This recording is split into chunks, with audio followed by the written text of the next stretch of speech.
marami raw mga lumulutang na mga nabiktima nitong war on drugs. At ang kanilang pinagbibintangan ay ang pinagbibintangan nila ay ang former President Duterte. Na may utos patungkol dito sa ating kapulisan. Na sa kasong kinakaharap sa ICC, sa violations raw, marami rang violations itong si former President Duterte. Ano nila? Sila Colmenares, isinusulong nila at pinaigting nila itong grupo nila. Eto, ipapakita natin ito ha. Itong balita na ito. Okay, pasok. Yan. Walang sound. Ayay, walang sound. Bakit walang sound ito? Walang sound eh. Walang sound. Sorry. Ayan, kunin ko na lang dito sa sa UNTV. Okay, wait muna ha, wait muna. Wait muna.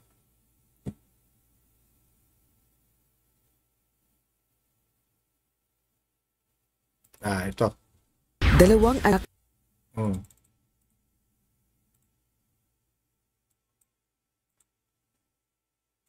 Wait muna. Pakita ko yan.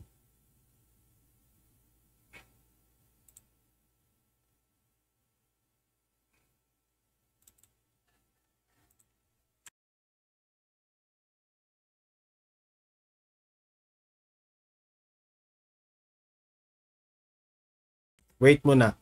Ayan. Dalawang anak ni Nana Liore Pasco ang nasawi sa anti-drug war ng Administrasyong Duterte. Kabilang siya sa mga naghain ng reklamo sa International Criminal Court o ICC upang papanagutin si dating Pangulong Duterte dahil sa madugong kampanya kontra iligal na droga. Panawagan nito sa administrasyon ni Pangulong Bongbong Marcos Jr.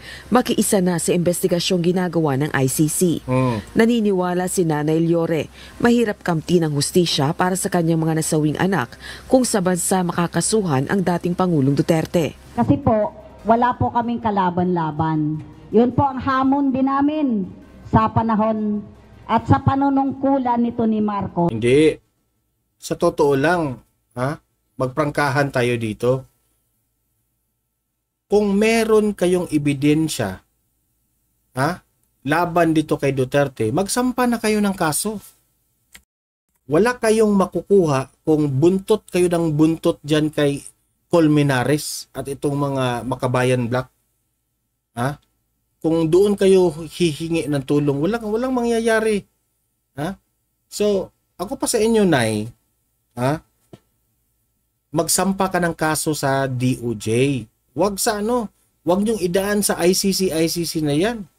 Hindi pa rin yan uubra kay former President Duterte. Kasi si former President Duterte, dati na ito niyang sinabi.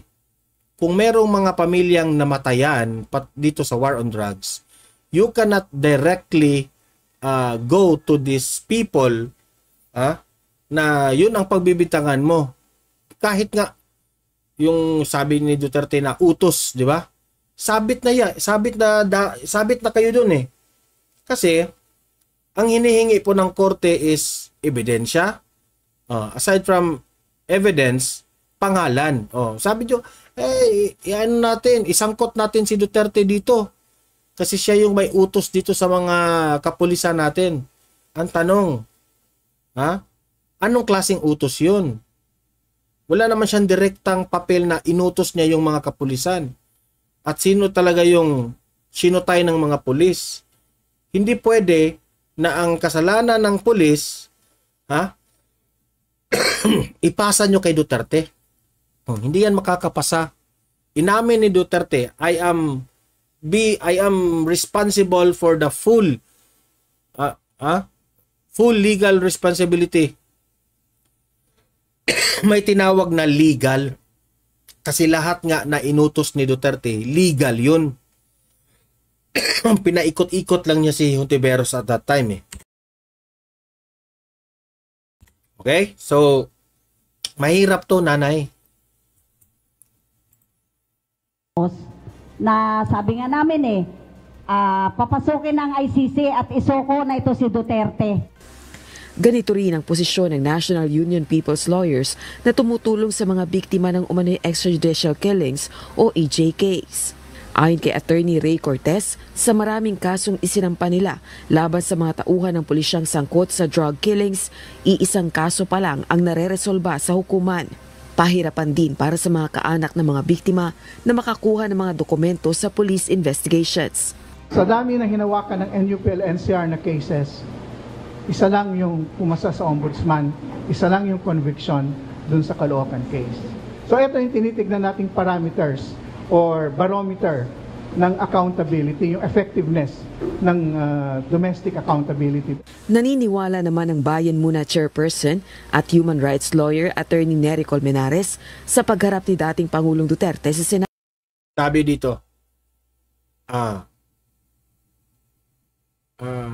dito, isa. Sir Donmar, ayun, Cesar Pujanes. Sir Donmar, may kumakalat na video call na nag-recruit sila ng vlogger. At kahit di vlogger, basta bigyan ka lang ng topic, lahat ng pumayag ng mga vlog, basta sa kanilang topic o agenda ay may pera. Hindi na ako magtataka sa survey, di ba? Bakit lumamang si PBBM kay VP Sara? Alam nyo na yan, bayad. Mas lumakas pa ang ebidensya laban dito. Batay sa testimonya ni dating Pangulong Duterte sa Senate Blue Ribbon Subcommittee, inutusan niya ang mga pulis na udyukan ng mga sospek na manlaban. Dagdag pa ni Attorney Colmenares, posibleng matapos ang investigasyon ng Yan ang hirap sa inyo media. Hindi nyo kilala masyado si former President Duterte. ICC at maglabas na ng arrest warrant laban sa dating punong ehekutibo. I wouldn't be surprised if the ICC will terminate its investigation soon and issue the warrant of arrest against President Duterte, at least siguro before the end of this year. President Duterte will be the first Asian to be tried in the ICC.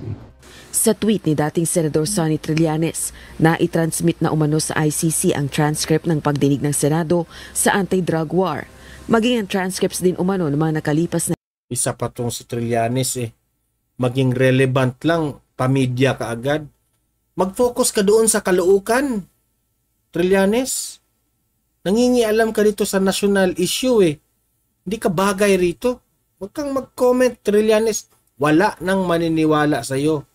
Na hearing ng House Quadruple Committee o Quadcom kaugnay ng EJ case. Lahat umano ito magagamit sa ICC trial. Itinanggi naman ng Quadcom overall chairperson na si Representative Robert Ace Barbers na nagbigay ang 4 House panels ng transcript sa ICC. As far as the Quadcom is concerned, there was no authority coming from anyone, any of the co-chairs, to release transcript of records ng Quad hearings, and release it to the ICC. Kasi amin is we will not be bothered by the request of the ICC. Bahala sila if they want to access. Para naman kay Attorney Salvador Panelo, dating Chief Presidential Legal Counsel ng Duterte Administration, walang jurisdiksyon ng ICC sa Pilipinas kaya wala itong otoridad na maglabas ng warrant of arrest laban sa... Dati na yan Si Duterte ang una niyan. Wala ng jurisdiction ang ICC dito. Bakit pinagpipilitan nyo mga kalaban ng Duterte? Nakakahiya Desperado na talaga Desperado. Kahit sino mang mamamayan ng bansa.